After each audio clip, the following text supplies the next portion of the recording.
You are now listening to the Jay Porks Experience. Listen free on iTunes or at theandydareshow.com. Now, here's Jay. Yo, what is the word, people? Welcome to another action-packed edition of the Jay Porks Experience. I'm Jay Porks. With me, as always, on the other side of the glass, making sure this is a well-oiled podcast machine every week. The ever-popular Nobody. Got a few things to get to this week. This week is going to be a lot like sex with me. It's going to be awesome, but it's going to be a lot shorter than you expected. And we're going to dive into it. Later on, we'll get some stupidness, but first we're really going to get to some stupidness. I know this is all you've been hearing about. And I understand that you've heard enough of it. But I have to talk about it. Because everybody's talking about it. Everywhere you go, they're talking about it, which I don't know why they're talking about it. But we're going to continue to talk about it here for a little while. Tom Brady had the balls deflated. All right? That's what happened. What happened was they took the air out of the balls. Whatever other explanations the New England Patriots want to come up with, they can tell it to somebody who might actually believe it. You tampered with the balls. Just say you did it. What's the big deal? Tom Brady has won 5 Super Bowls. Not what's the big deal. The integrity of the game is, I understand all that stuff needs to be upheld. For Tom Brady to miss 4 games of the season, it's a big fucking deal. He still threw 50 touchdowns in the season. I don't understand. Maybe for one NFL season, the Jets can get out of the gate with a good start. Maybe start the season in first place. You just won the Super Bowl. They're not throwing you out of football, so just be happy with that. Just accept it. And it goes to prove that, I mean, I know you hear this too many times. Just like this Deflategate story that you've been hearing since January. It's going to be June. We're still talking about, did the Patriots deflate the balls? Yes, they did. I understand that the report that guy Wells came out with was a little shaky. I understand that they don't actually have anybody on camera deflating footballs. They asked Brady for his phone, and he said no. He's like, you're not the cops. I'm not giving you my phone. As would I. I'm not giving you my phone. You're not the police. Are you the police? When the police get involved, let me know. The cover-up is always bigger than the crime. It's always bigger than the crime. Every single time. Bob Kraft got up there during Super Bowl week, during media week. He got up there, and he said, oh, if they don't find indisputable evidence that we deflated the footballs, I want an apology. Guess what? Bob Kraft. The balls were deflated in a room without a camera. See, here's the thing. Why do you think the ball boy takes the route and goes to the bathroom? Because he can't have a camera in the bathroom. Because that's the one place in the world where there's no cameras. And if there's cameras in the bathroom, I gotta change my game plan about life. But that's why the ball boy went to the bathroom, to deflate the footballs. Now, let's think about how skilled this guy is for a second. Now, I know he's not a professional football player, this ball boy. But this guy was able to deflate, what do they got, 12 footballs? He was able to deflate 11 of them. 11 of them. In about 90 seconds, he was able to deflate them right to the point where Tom Brady likes it. That's skills.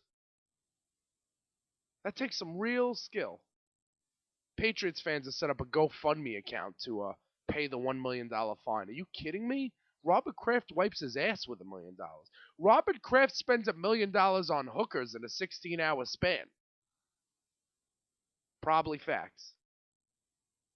But Brady got up there. He got up there leading up to the Super Bowl, and he said, well, wait a second. I got what he said. I got what he said right here. You know what? Let's listen to the soundbite. Here's Tom Brady at the podium. Would you know the difference, Tom, from a quote-unquote underplayed ball to an overplayed ball, and the balls that used in the first half? Did you notice a difference in the balls that were actually there for the second half? And would it make a difference? I didn't. From the first half to the second half, I didn't think twice about it. I mean, I don't have to put one thought into the football at that point. Once I approve the ball, like I said, that's the ball that I expect out there on the field. So it wasn't even a thought, inkling of a concern of mine that they were any different. I just assumed that they were exactly the same. First half, second half. Tom, what do you say about from a quote-unquote underplayed ball to an overplayed ball, and the balls that used in the first half? Did you notice a difference in the balls that were actually there for the second half? And would it make a difference? I didn't. From the first half to the second half, I didn't think twice about it. I mean, I don't have to put one thought into the football at that point. Once I approve the ball, like I said, that's the ball that I expect out there on the field. So it wasn't even a thought, inkling of a concern of mine that they were any different. I just assumed that they were exactly the same. First half, second half. Tom, what do you say about... Okay, so not an inkling of a thought towards the footballs. All right, that's cool. Listen, if that's your story and you're sticking to it, that's fine. But you better make sure that you never in your life ever discussed deflated footballs. And if you ever did discuss deflated footballs, you better make sure that you didn't do it on WEEI in Boston on your Monday morning quarterback show. You better really hope you didn't do that. No. You did? Let's take a listen. Will Gronkowski hear it from the coach or somebody about the in-the-face spike that cost 15 yards? Yeah. I mean, I'm sure he will. I didn't see it. I mean, he spikes it every time he scores, so I don't know if that's flagrant or what. Don't you spike it every time you score? Yeah, which happens like once every 3 years. But when Gronk scores, is it like 8 touchdowns a year? He spikes the ball and he deflates the ball, which I love that because I like the deflated ball. But I feel bad for that football because he puts everything he can into those spikes. I like the deflated ball. That's it. You said it in 2011 that you like the deflated ball. We'll go to the Super Bowl. The balls are deflated. There's no way that you're innocent in this scenario. Now, they actually came out and said that they were calling the ball boy the deflator because he lost a lot of weight. So what am I? I mean, that's one of those things where it might be so stupid that it's true. That's the only way that can work. Tom Brady altered the footballs. All right, correction. Tom Brady gave the word to alter the footballs. Now, let's talk about what that did. Does Jay Porks think that the Colts would have beaten the Patriots with regular footballs? No. No, I don't. The game was really far out. The game was really not close. Also, this whole thing, I said this when this first came up. I mentioned this when I first touched on it during Super Bowl week, when I predicted that the Patriots would beat the Seahawks like they did. And I said, how is it that the team is allowed to handle the footballs? They changed the rule. The teams don't handle the footballs anymore. How is it that the team is allowed to have their own footballs? Furthermore, do the referees have a job? Who touches the ball the most? The quarterback, right? Who touches the ball the second most? Probably the referees. You're telling me that when there's a Colts first down and that referee places the ball in the middle of the field, and then when there was a Patriots first down, the ref didn't notice that there was something different with the football? I mean, I can't put this all on the Patriots here. Somebody else has... I mean, if I go into I'm bad at analogies, so let me think about this. If I go into a store and there's no cameras by a bunch of nudie magazines, am I going to be wrong for opening one up? I mean, you guys said it. There's no plastic around it, and there's no cameras, and there's nobody watching. You guys set it up for me to do it. So when the league changed the rule in 2006, allowing which was a rule change led by Peyton Manning and Tom Brady, by the way, when you have it where the teams are allowed to handle the footballs, eventually they're going to figure out ways to doctor the footballs. Eventually they're going to figure out ways to get a competitive advantage. That's what it is. That's what sports is. I'm going to see what I can do without getting in trouble. I'm going to put pine tar on my neck. I'm going to take performance-enhancing drugs. This is what people do in the world of sports. This is what they do. They look to gain an edge. And if you're going to give me, that rule changed in 2006, so you gave me 7 years to plan out a way to do it, I'm going to do it. Brady deflated the footballs. 4 games is very not even a lot for him. It's 4 games. They'll make the playoffs. Now, him appealing, what's the Players Association think? I know they have to represent, the Players Association represents all the players. But at the same time, they're looking at this guy like, fuck you, Tom Brady. We don't like you. You cheated and you beat us.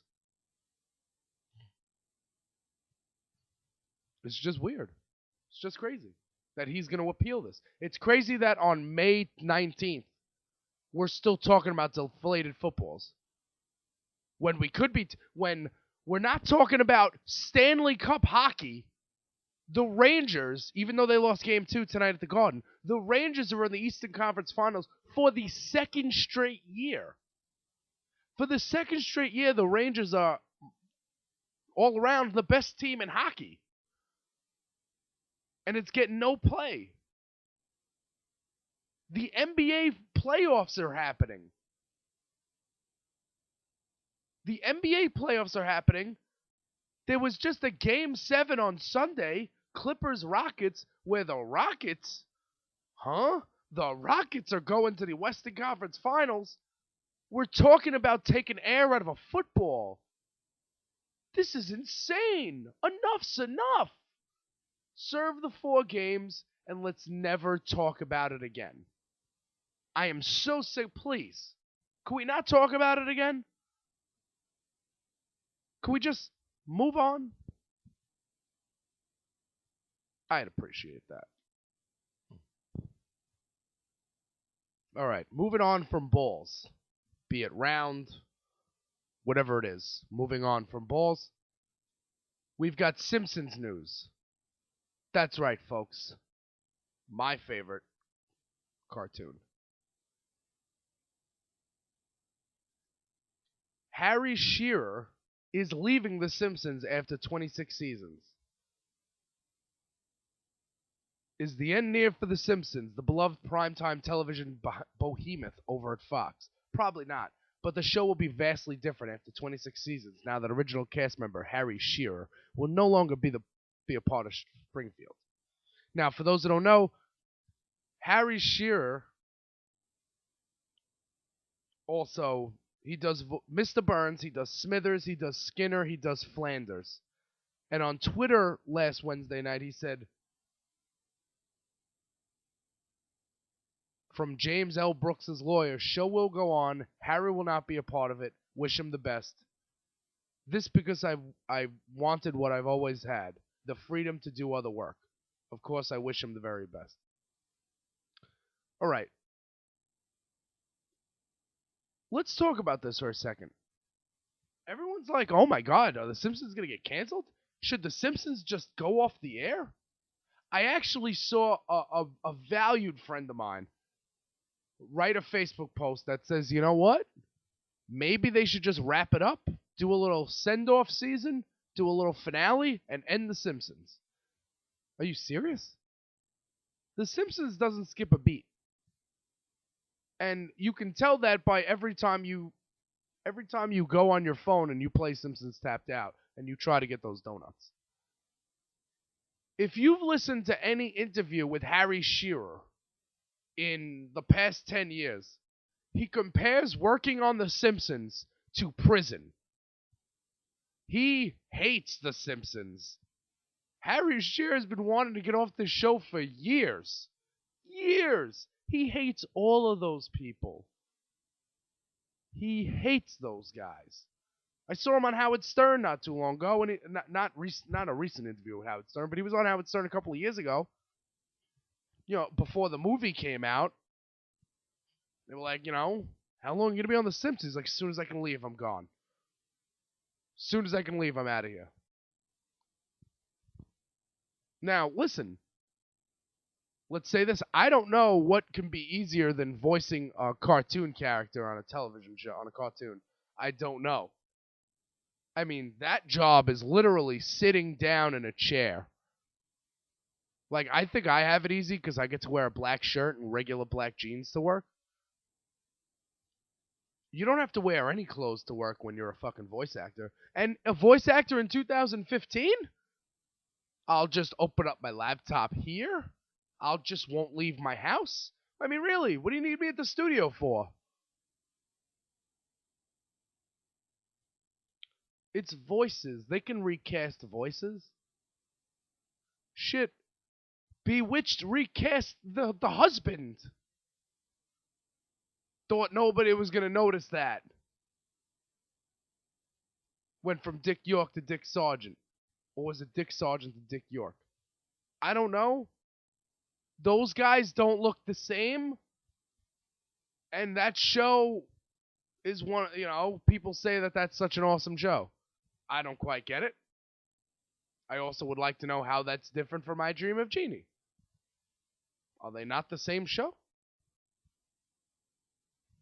Speaking of, real quick, before I move off shows. So speaking of Bewitched and I Dream of Jeannie, when you have, 1,000 cable channels, you have one of these channels that has all the old school television shows. So every time I pass by the living room on my way to get myself an ice cold Diet Pepsi, I see my wacky mom watching some shows from, wherever, Bewitched or whatever it is, some shows from 50 fucking years ago. I pass by and Good Times is on. Good Times, you know the show about they're in Detroit or whatever. They're a family. They're underprivileged. Dynamite, you know that guy. The theme song is like... I was listening to the theme song and then I had to go on YouTube and play it back because I was like, wait a second. Does all that stuff get said? Let's recite this. Let's recite the Good Times theme song real fast. I had it on my Facebook, so I'm scrolling down here. Temporary layoffs, good times. That's not Good Times. Scratching and surviving, good times. That is not Good Times. Easy credit rip-offs, good times. Again, this is not, these are no examples of good times. Hanging in a chow line, good time. None of these things represent good times to me. Maybe I'm too young to remember the days where it was fun to be poor, but I don't ever recall being something to sing about. Furthermore, the apartment I grew up in makes the apartment on Good Times look like a fucking mansion. And those are facts. Those are facts. So, Good Times, sarcastic theme song, I don't get the joke. Temporary layoffs, good times, easy credit rip-offs, good times, scratching and surviving, good times. None of these are good things. It's like, sodomy is coming, good times. No, it's not. It's not at all. Raped by a guy named Bubba, good times. Like, it's not at all like that. So let's just take a step back. Now, since we're remaking everything, why don't they remake Good Times? That's what they should do. I have an idea for Hollywood. If you're going to remake everything under the sun, remake Good Times. Make it believable. Make it believable. So you'll have one episode where they're in the apartment, and the next 100 episodes will be white people knocking on the door trying to trick you into getting you out of your home so they can gentrify your neighborhood. Well, I don't see... What's JJ? Or Jimmy Walker? The Dynamite guy. I don't see him walk around with a gun. Therefore, that makes him an unarmed black guy. Therefore, he'll probably get shot. I mean, this is not... I'm not making fun of anything. These are facts that would happen. Good Times. Really racist. Good Times must have been made by white people.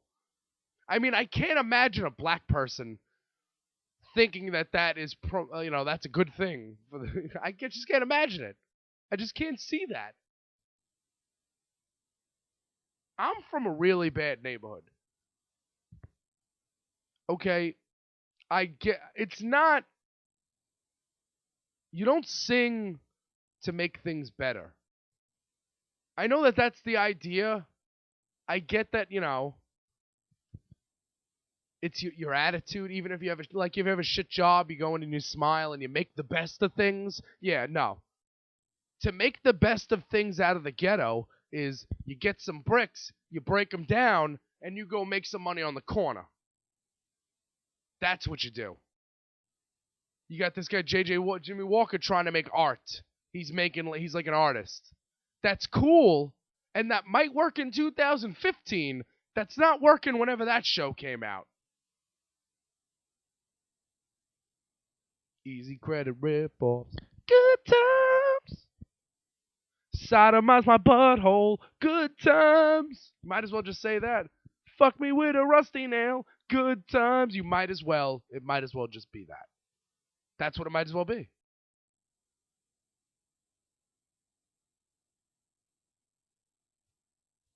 I've got a couple of music things we're gonna get to when I come back after this. Hey everybody, this is Andy from the Andy Dare Show. Just thanking you for checking out the Jay Porks Experience. If you want to learn more about Jay, follow him on Twitter at JPorks. Follow him on Instagram at JPorks. JPorks.com for the podcast, articles, pictures, you name it. There's a running theme here. It's Jay Porks. So for 2015, if you want to support the Dare Podcast Network, all you got to do is go to theandydareshow.com and click on the Amazon banner, and you will be tipping your cap to the Jay Porks Experience and all the fine broadcasting here at Dare Network. Thanks for listening, and back to the Jay Porks Experience. And we're back. R.I.P. to the late B.B. King. Heading to that all-star band in the sky. America has lost a legend, in the words of our president. All right. Let's get to the list. No. Whoa. Whoa. Back up. Okay, I jumped the gun there. Tried to jump the gun. Now we're going to get into the headlines that are powered by Annie Quiet. New on AQ this week. Tour dates. This actually happened right after I got off last week.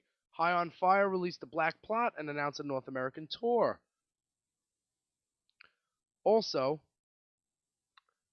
if you head over to ChristinaRocks.com, hang the DJ, she's got news that Public Image Limited, PIL, P-I-L, the Johnny Rotten fronted band, announced they'll return with a new studio album titled What the World Needs Now on September 4th. The follow-up to 2012's This Is PIL features 11 tracks and will be released independently through PIL Official. This is the first single from the album, Double Trouble, will be released as I click read more, will be released as a 10-inch single on August 21st and comes back with an album track, Betty Page, and a non-album track, Turkey Tits. In parentheses, yes, really. So far, the cover art for What the World Needs Now has not been revealed. They're gonna tour behind the album UK and Europe September, October, and we're gonna have some North American dates shortly. And we got a track list here. Public Image Limited. John Lydon, I should say. Excuse me.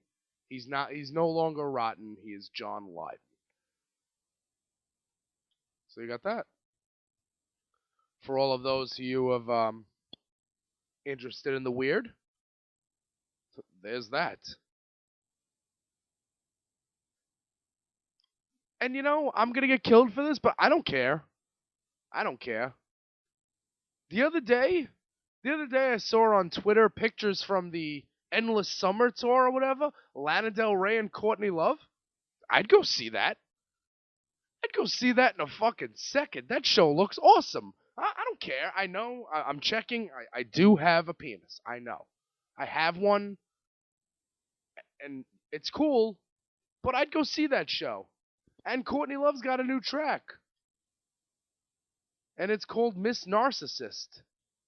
Rolling Stone has it. Singing in operas, appearing on Empire, and touring with Lana Del Rey aren't the only things Courtney Love has been working on lately. Waves' Ghost Ramp label has dropped a new track from the Hole singer called Miss Narcissist. Though not much is known about the raucous track, whatever. Ghost Ramp will release the new love song as a 7-inch single, backed with an unreleased track titled Radio Killer in the near future. Miss Narcissist is available now as a digital download through the Ghost Ramp store, Stereo Gum reports. Look at Rolling Stone had to get it from Stereo Gum. Oh, how the mighty have fallen. Love has yet to comment on her new song on social media, which she is very busy on, though she has been generous with photos of her and Lana Del Rey culled from their current joint tour. Love also recently contributed the song Walk Out on Me to the Empire soundtrack. The singer, who recently admitted that she was not interested in doing music right, last released a non-soundtrack single in April 2014, You Know My Name. Not that interested in doing music right. I think that's supposed to be right now. Empire. Alright. So there's that. There's a new Courtney Love track, Miss Narcissist, and it sounds pretty awesome. I mean, I heard it one time. I didn't hate it. Also, in World of the Cool, if you want something that's a little different, if you want something that is not at all the same as what you're used to, then you need to check out when Duff McKagan stopped by a bookstore in Seattle promoting his book, and then he went to it was a release party at Seattle's Neptune Theater on Sunday night, where he sat down to discuss details of his book, How to Be a Man. Chris Novoselic joined him on stage, and they covered Sweet Child of Mine on accordion. It is great. It is something you need to hear. I'd play it on the podcast, but Axl Rose will definitely sue me. If he'll have Squirrel thrown in jail, he'll sue me. And B, I don't know. You got to see it. Because if you hear it, it kind of sounds, that kind of sounds like Sweet Child of Mine. But if you look at Chris Novoselic playing the Slash guitar solo on accordion, wow. It's great. It's great. Montage of accordions. And, it's bass players united. Duff McKagan, Chris Novoselic. If you listen to the latest episode of the Chris Kirkwood podcast, you got Mike Watt, Chris Kirkwood. I mean, it's crazy. Bass players uniting everywhere we go. covering all bases, as they say.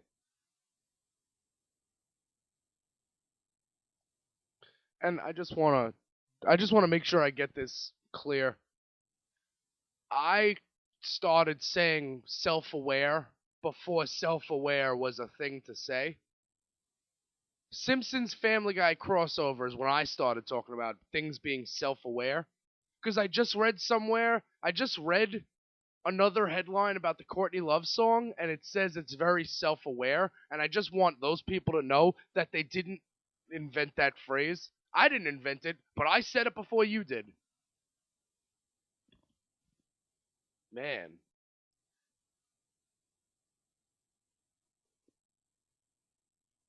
And you know what? I wasn't even gonna. I've been holding this for weeks and weeks, and I wasn't gonna do it, but I'm sick of it. I'm sick of the way people behave in society, and I'm becoming the behavior police right now. If I see another picture of somebody on Facebook that says it's a side by side of them 6 months ago and them now, and they look exactly the fucking same, and it says, "Oh my god, I worked so hard and I finally lost that 11 pounds. Oh my god, I am so proud of myself and I just have to keep it going. I just have to eat healthy and keep eating healthy." Bitch, I lost 115 pounds and like 3 people care. I'm sick of these hot girls who were hot. They were already hot. They lost 5 pounds, and now they want fucking Channing Tatum to come swoop them up. You are still overweight. I'm sorry. I'm sorry. I don't care if I used to work with you. I don't care if I used to live in your neighborhood. Listen, I am not a nice guy. I never claimed that I was a nice guy. I lost 115 pounds. Nobody's over. I got a couple of people, wow, you look really good. I just saw somebody lost 8 pounds, and it was 64 likes on the picture. Get the fuck out of here. Are you kidding? So everybody else improving themselves gets applauded, but when I applaud myself, since I'm still kind of a drug addict, it's not okay because you don't like my hair and you don't like the drugs I abuse? Is that why? Is that it? Let's be honest. I just want somebody to message me and say, "Listen, Jay, it's good that you lost weight, but nobody's going to appreciate it until you're sober." Because if that's the case, I'll just get fat again. Sobriety ain't in my future. Sorry. Sorry, guys. Sorry, girls. Guys, fuck you guys. I got no friends. I have 0 friends. Like, I was really in a bad way last week. Nobody calling me. Nobody. It's alright. It's alright. I'm on Plenty of Fish all day. I am too fucking complicated. I need a girl who's gonna stand next to me and really not do anything. I don't need anything. There is nothing I need. I'm not sitting here saying, "Wow, I wish I had a girl for this," or "I wish I had a girl for that." I mean, sex is good, but I'm not really thinking about it. It's not really what's on my mind. What's on my mind is the fact that the last 3 years, I lost 100. I haven't eaten anything that tastes good. I haven't had a cheeseburger. I just want one hot girl from high school to be interested. That's all I want, so I can tell them to go fuck off. And I don't want to say anything, but like, if I'm friends with you on Facebook, and back in 2009, let's just say it was 2009 and I was working at my old job. And let's just say I ran into the hottest girl from 8th grade. And let's just say that girl, I was able to take her out on a date. And let's just say she spent the entire date in the bathroom shooting heroin.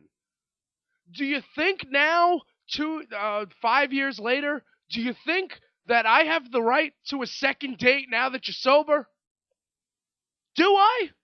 I think that's only fair. I think it's only fair that at 5 o'clock in the morning, when I said I'm going home, and you said you have nowhere to go, and I took you to my house, and we didn't have sex, and I just took you to my house, and we sat there on the first floor, and you spent the rest of the morning/afternoon going in and out of the bathroom shooting heroin.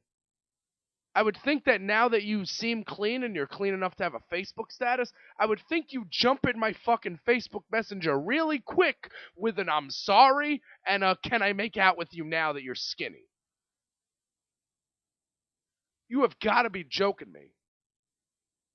I know I'm very subliminal. There's a reason for that. It bothers me. I've never done heroin. I've never seen heroin. I just know that when a girl is spending 2 hours in the bathroom and then comes out and says, "Do you know anyone with diabetes because I'm having trouble with the needle?" People with diabetes don't have trouble with the needle. First of all, nobody uses what? Nobody uses an insulin. They have the pumps. My God. And that girl's still hot. I would like her to make out with me. That's all. How the mighty have fallen is a main theme here. No, in all seriousness, like that wasn't serious. But in all seriousness, the reason why I don't have a partner in crime, the reason why I am single and ready to mingle, well, there's two reasons. It's where I live and what I drive. Live at home, drive nothing. People say, "Oh, you're single because you don't have a car." Yeah, I was waiting for feminism to kick in. No? Oh, feminism's only the good things? Like, feminism is equal rights except when it comes to, like, the one who should ask someone out on a date. Like, it's equal rights, but if that girl likes me, she can't tell me that she likes me. She has to wait till I mention that I like her because chivalry. But equal rights. But feminism. Alright.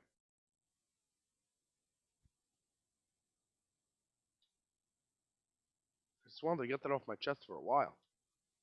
Waiting for feminism to kick in. Alright. Before we get up at it, I always fuck this shit up. Before we get up on out of here, I'm going to give you a list of websites you need to go to help keep me in business. First of all, there's ConcertConfessions.com.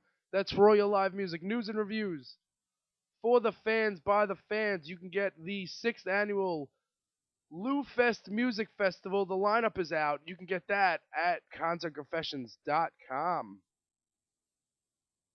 You could also go to Hang the DJ, ChristinaRocks.com, 89xradio.com every Sunday morning for the throwback alternative. Throwback like it's Thursday, only it's on Sunday, 8 to noon, 89xradio.com, a division of Bell Media. Also got AndyDeer.com, that's headquarters. That's where you get it all. Spin Class, Andy Deer Show, Tyler Kale Show, Jay Parks Experience. Because I have to be different. I have to not have show in my name. It's alright. It's okay. I'm a strange brew. Good times. Last and most certainly not least, every week the headlines be powered by Annie Quiet. It's your source for quality. Till next week, folks. Whiskey, weed, and Warren Zevon. Late. This has been the Jay Parks Experience. Thank you so much for listening.